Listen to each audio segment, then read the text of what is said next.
Crow Boy.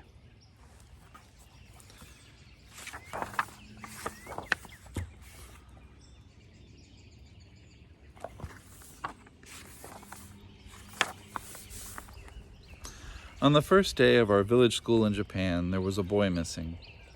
He was found hidden away in the dark space underneath the schoolhouse floor. None of us knew him. He was nicknamed Chibi because he was very small. Chibi means tiny boy.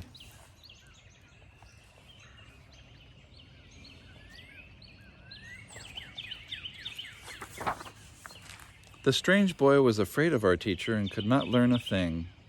He was afraid of the children and could not make friends with them at all.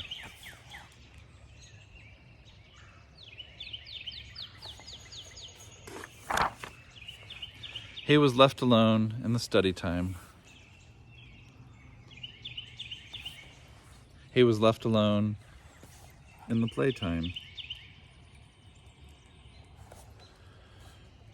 He was always at the end of the line, always at the foot of the class, a forlorn little tag-along.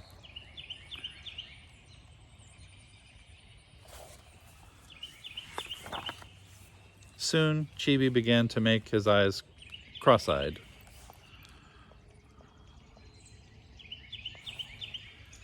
So that he was able not to see whatever he did not want to see.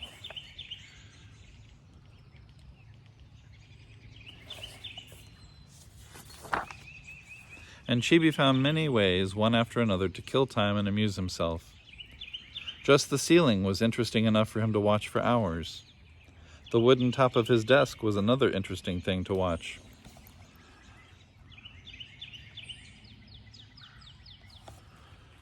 A patch of cloth on a boy's shoulder was something to study. Of course, the window showed him many things all year round. Even when it was raining, the window had surprising things to show him.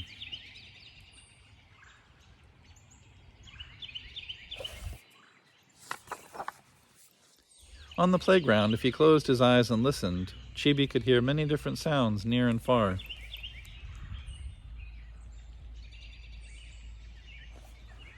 And Chibi could hold and watch the insects and grubs that most of us wouldn't touch or even look at.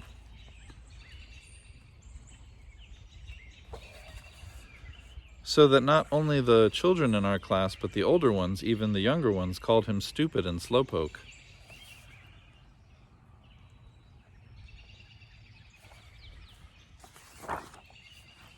But, slowpoke or not, day after day, Chibi came trudging to school. He always carried the same lunch, a rice ball wrapped in a radish leaf. Even when it rained or stormed, he still came trudging along, wrapped in a raincoat made from dried zebra grass.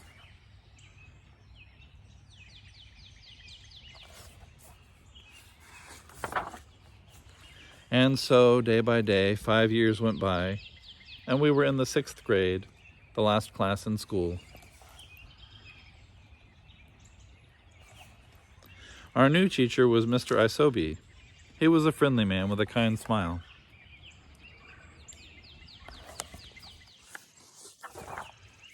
Mr. Isobe often took his class to the hilltop behind the school.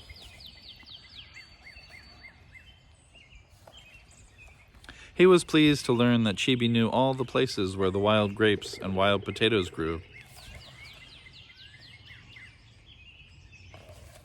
He was amazed to find how much Chibi knew about all the flowers in our class garden.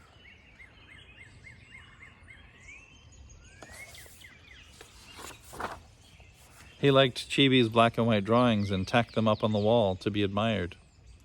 He liked Chibi's own handwriting, which no one but Chibi could read, and he tacked that up on the wall.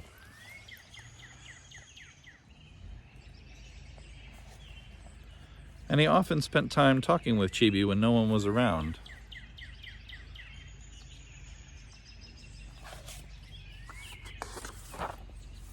But when Chibi appeared on the stage at the talent show of that year, no one could believe his eyes. Who is that? What can that stupid do up there? Until Mr. Isobe announced that Chibi was going to imitate the voices of crows. Voices? Voices of crows? Voices of crows?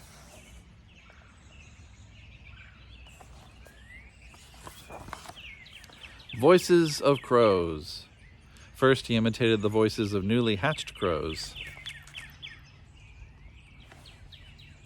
And he made the mother crow's voice. Then he imitated the father crow's voice. He showed how crows cry early in the morning. He showed how crows cry when the village people have some unhappy accident. He showed how crows call when they're happy and gay. Everybody's mind was taken to the far mountainside from which Chibi probably came to the school.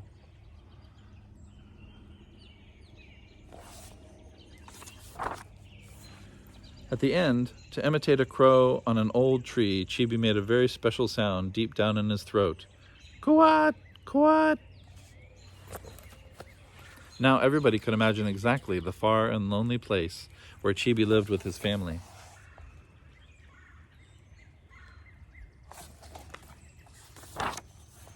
Then Mr. Isobe explained how Chibi had learned those calls, leaving his home for school at dawn and arriving home at sunset, every day for 6 long years. Every one of us cried, thinking how much we had been wrong to Chibi all those years.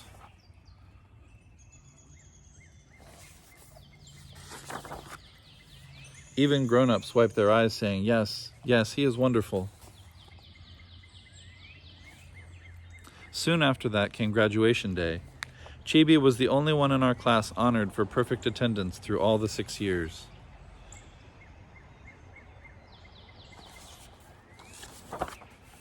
After school was over, the big boys would often have work to do in the village for their families. Sometimes Chibi came to the village to sell charcoal he and his family made. But nobody called him Chibi anymore. We called him Crow Boy. Hi, Crow Boy.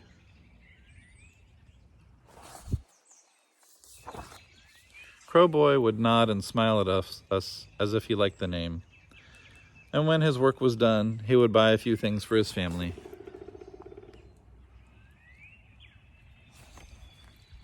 Then he would set off for his home on the far side of the mountain, stretching his growing shoulders proudly like a grown-up man. And from around the turn of the mountain road would come a crow call, the happy one.